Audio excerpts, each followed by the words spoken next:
गुना की घटना को लेकर पूर्व मंत्री लखन सिंह यादव का बयान। भाजपा हमेशा से ही दलित विरोधी रही है। 2018 में चुनाव के पहले 2 अप्रैल को ग्वालियर में अनुसूचित जाति के लोगों पर बीजेपी ने जो कहर बरपाया था वह पूरे मध्य प्रदेश में देखा था। अब फिर भाजपा विधायकों की खरीद फरोख्त कर सरकार में वापस आ गई और फिर दलितों पर अत्याचार कर रही है। गुना में हुई लूट की मैं निंदा करता हूँ। पूरी कांग्रेस पार्टी इस घटना को लेकर काफी गंभीर है और जल्द ही प्रदेश में एक बड़ा आंदोलन किया जाएगा। एक कमेटी का भी गठन किया गया है जो कल जाकर विजिट करेगी और एक पहलू की जांच करेगी। वहीं लखन सिंह ने बीजेपी पर हमला बोलते हुए कहा कि भाजपा की पूरी नजर उपचुनाव वाली विधानसभाओं पर है, बाकी जाए भाड़ में। उन्होंने मिशन बनाया कि 25 सीटें जीतना है, पर हम उनके मिशन को कामयाब नहीं होने देंगे। ग्वालियर चंबल संभाग की 16 सीटें पूरी कांग्रेस जीतेगी और हम 25 में से 25 सीटें जीत कर दिखाएंगे। भाजपा के भगोड़े विधायकों को जनता सबक सिखाएगी, इन्हें कभी माफ नहीं करेगी। सिंधिया पर हमला बोलते हुए लखन सिंह ने कहा कि 2003, 2008 और 2013 में ग्वालियर चंबल में सिंधिया का जादू क्यों नहीं चला था, तब तो वह कांग्रेस में थे। कांग्रेस पार्टी 2018 में इसलिए जीती थी कि भाजपा ने दलितों पर अत्याचार किया था। सिंधिया तो वह नेता है कि जिनका कोई क्षेत्र में बहुत ज्यादा वर्चस्व नहीं है, इसलिए वे खुद लोकसभा का चुनाव हार गए थे। एक्चुअल में बहुत सारे लोग ऐसे हैं भारतीय जनता पार्टी में जिनके अंदर बहुत खलबली है अंदर से, लेकिन अभी चूंकि Bharatiya Janata party cadre base party है तो अभी वो लोग रुके हुए हैं और मुझे लगता है कुछ दिनों में जब सर से ऊपर पानी होने लगेगा तो हमें और आपको इसके रिजल्ट देखने को मिलेंगे। सर 25 जो लोग हमारे गए हैं ये सारे के सारे मध्य प्रदेश की विधानसभा में दोबारा लौट के नहीं आ पाए। ग्वालियर में जो बीजेपी के बड़े नेता हैं, साड़ा के अध्यक्ष भी रहे हैं, जय सिंह कुशवाहा, ये कमलनाथ जी से ने मुलाकात की है और ऐसा माना जा रहा है कि वो कांग्रेस में जा सकते हैं। वो ग्वालियर पूर्व से टिकट भी दिया जा सकता है कांग्रेस से। नहीं, मैं ये सब नहीं मान के चलता। मुलाकात करना एक अलग सब्जेक्ट है, इसको हम यूँ जोड़ें कि वो टिकट के लिए मुलाकात की है तो मैं तो ऐसा मान के नहीं चलता। उन्होंने किस संदर्भ में मुलाकात की है ये तो कमलनाथ जी और जय सिंह जी क्लियर कर पाएंगे, लेकिन टिकट से संबंधित मुलाकात मेरे को नहीं, गले नहीं उतर रही। सर सेवड़ा के देखिए, भारतीय जनता पार्टी सच्चाई तो ये है कि इस समय जब से मध्य प्रदेश में उन्होंने सरकार बनाई है, जब से पूरे मध्य प्रदेश को छोड़कर उनका ओनली एक ही टारगेट है, ये 24 सीटें अब 25 हो गई हैं परसों से। ये 25 सीटों को उन्होंने मिशन के रूप में लिया है। बाकी का समूचा मध्य प्रदेश उनकी तरफ से भाड़ में जाए, कहाँ क्या हो रहा है उन्हें कोई लेना देना नहीं है। उनका एन के एन प्रकारण ये 25 सीटों पे उनका टारगेट है।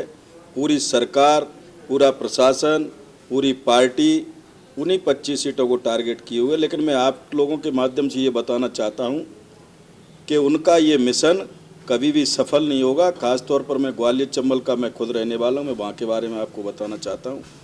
ग्वालियर चंबल में 16 सीट हैं और वो 16 सीट का जिन मतदाताओं के साथ इन भगोड़े विधायकों ने जो अपमान किया, उनके जनादेश का जो उन्होंने अनादर किया है, निश्चित तौर पर वहाँ के लोग ये बदला लेने के लिए पूरी तरह से तैयार हैं। मैं ऐसा मान के चलता हूँ कि मध्य प्रदेश की जो 24-25 सीटें पे उपचुनाव हो रहा है, हम ऐसा मान के चलते हैं कि इस प्रदेश की जनता इन्हें माफ़ नहीं करेगी।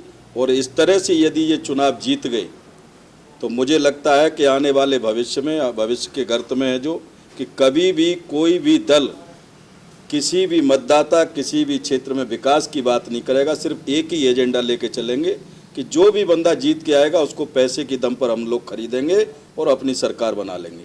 तो ये देखिए, हकीकत तो ये है कि भारतीय जनता पार्टी हमेशा दलित विरोधी पार्टी रहा है। उन्हीं के कार्यकाल में 2018 चुनाव के पहले जो 2 अप्रैल की जो घटना हुई मध्य प्रदेश में, ख़ास तौर पर ग्वालियर चंबल में जो जितना हमारे अनुसूचित जाति जनजाति के लोगों के साथ जितना ज़बरदस्त तरीके से मारपीट और उनके साथ जो एक नंगा नाच किया था, पूरे प्रदेश और देश ने इसको देखा था। आज मध्य प्रदेश में दोबारा भारतीय जनता पार्टी अपने धनबल के दम पर विधायकों को खरीदकर 35 से 40 करोड़ रुपए तक खरीदकर और यहाँ सत्ता में दोबारा काबिज हुई है। और इस प्रदेश के दलितों पर, अनुसूचित जाति जनजाति के लोगों पर उनकी ज़मीन को लेके, जिस ज़मीन पे हमारे गुनाह के वो लोग दलित जिनको हम लोग आपके चैनलों के माध्यम से पिटते हुए, लट खाते हुए देख रहे हैं, ऐसे लोगों के साथ जो व्यवहार किया है निश्चित तौर पर बहुत निंदनीय है।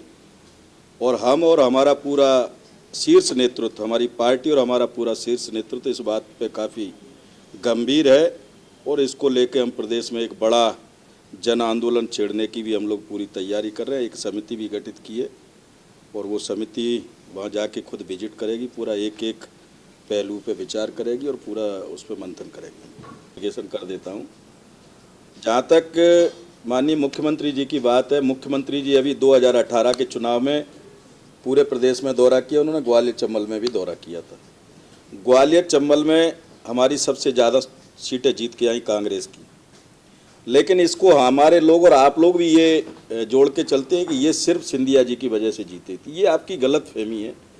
सिंधिया जी के बारे में जहाँ तक मैं बता दूं, 2003 का चुनाव हुआ, 8 का चुनाव हुआ, 13 का चुनाव हुआ, इनमें भी सिंधिया जी वहाँ नेता थे। या तो हम इसको यूँ कहें कि उस समय सिंधिया नेता नहीं थे, ये अभी आके नेता हुए 18 में, तो हम इसको जोड़ सकते हैं। लेकिन हम इसको यूँ कहें, सच्चाई तो ये है कि जो अभी 2018 का जो चुनाव हुआ था, भारतीय जनता पार्टी की 15 साल की एंटी इनकम्बेंसी और ख़ास तौर पर ग्वालियर चंबल में जो हमारे दलित समाज के साथ जो 2 अप्रैल की बड़े पैमाने पर जो घटना हुई थी, उस घटना का मेन जो परिणाम था, इसको ये हम कहना बिल्कुल गलत है कि सिंधिया जी के वजह से उनके नेतृत्व में या उनके लीडरशिप इतनी लोकप्रिय थी।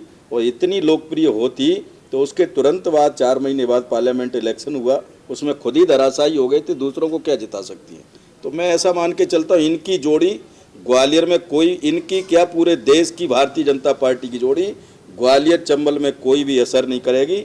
इस बार का ये चुनाव ना ही भारतीय जनता पार्टी चुनाव लड़ रही है, ना कांग्रेस चुनाव लड़ रही है। उससे ज़्यादा ये चुनाव उस क्षेत्र का मतदाता चुनाव लड़ेगा, जिस क्षेत्र के मतदाता को बेंगलोर में जाके मंडी की तरह हाट लगा के इन्होंने बेचा है।